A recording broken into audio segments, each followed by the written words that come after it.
മഞ്ചേശ്വരം കുഞ്ചത്തൂർ മാടാ ക്ഷേത്രത്തിൽ കവർച്ച. വെള്ളിയാഴ്ച രാത്രിക്കും ശനിയാഴ്ച പുലർച്ചയ്ക്കും ഇടയിലാണ് ക്ഷേത്രത്തിനോട് അനുബന്ധിച്ച ഭജന മന്ദിരത്തിലും വ്യായാമശാലയിലുമായി മോഷണം നടന്നത്. സംഭവത്തിൽ മഞ്ചേശ്വരം പോലീസ് അന്വേഷണം ആരംഭിച്ചു. This news sponsored by Bobby Chamanur International Jewelers, traditionally trusted for 162 years. ക്ഷേത്ര പരിസരത്ത് സ്ഥാപിച്ചിരുന്ന ഭണ്ഡാരം തകർത്താണ് മോഷ്ടാക്കൾ പണം കവർന്നത്. ഭണ്ഡാരത്തിലുണ്ടായിരുന്ന ഏകദേശം 5000 രൂപ നഷ്ടപ്പെട്ടതായി ക്ഷേത്ര കമ്മിറ്റി ഭാരവാഹികൾ അറിയിച്ചു. പണം കവർന്ന ശേഷം ഭണ്ഡാരം സമീപത്ത് വലിച്ചെറിഞ്ഞ നിലയിലാണ് കണ്ടെത്തിയത്. ക്ഷേത്രത്തിലെ മറ്റ് മുറികളിൽ നിന്നും വിലപിടിപ്പുള്ള വസ്തുക്കളോ ഉപകരണങ്ങളോ നഷ്ടപ്പെട്ടിട്ടുണ്ടോ എന്ന് പരിശോധിച്ചു വരികയാണ്.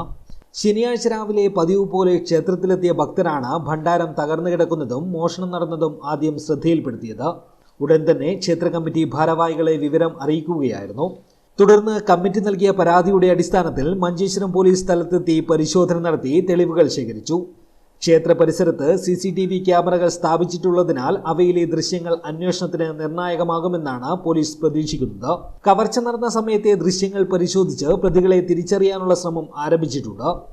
സമീപ പ്രദേശങ്ങളിലെ മറ്റ് CCTV ക്യാമറകളിലെ ദൃശ്യങ്ങളും ശേഖരിച്ച് പരിശോധിക്കുമെന്ന് പോലീസ് അറിയിച്ചു. സമീപകാലത്ത് ആരാധനാലയങ്ങൾ കേന്ദ്രീകരിച്ച് നടക്കുന്ന മോഷണ ശ്രമങ്ങളുടെ പശ്ചാത്തലത്തിൽ ഈ സംഭവവും ഗൗരവത്തോടെയാണ് പോലീസ് കാണുന്നത്.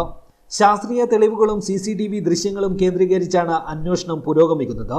പ്രതികളെ എത്രയും വേഗം തിരിച്ചറിഞ്ഞ് അറസ്റ്റ് ചെയ്യാൻ നടപടി സ്വീകരിക്കുമെന്ന് അന്വേഷണ ഉദ്യോഗസ്ഥർ അറിയിച്ചു. News bureau, Uppala.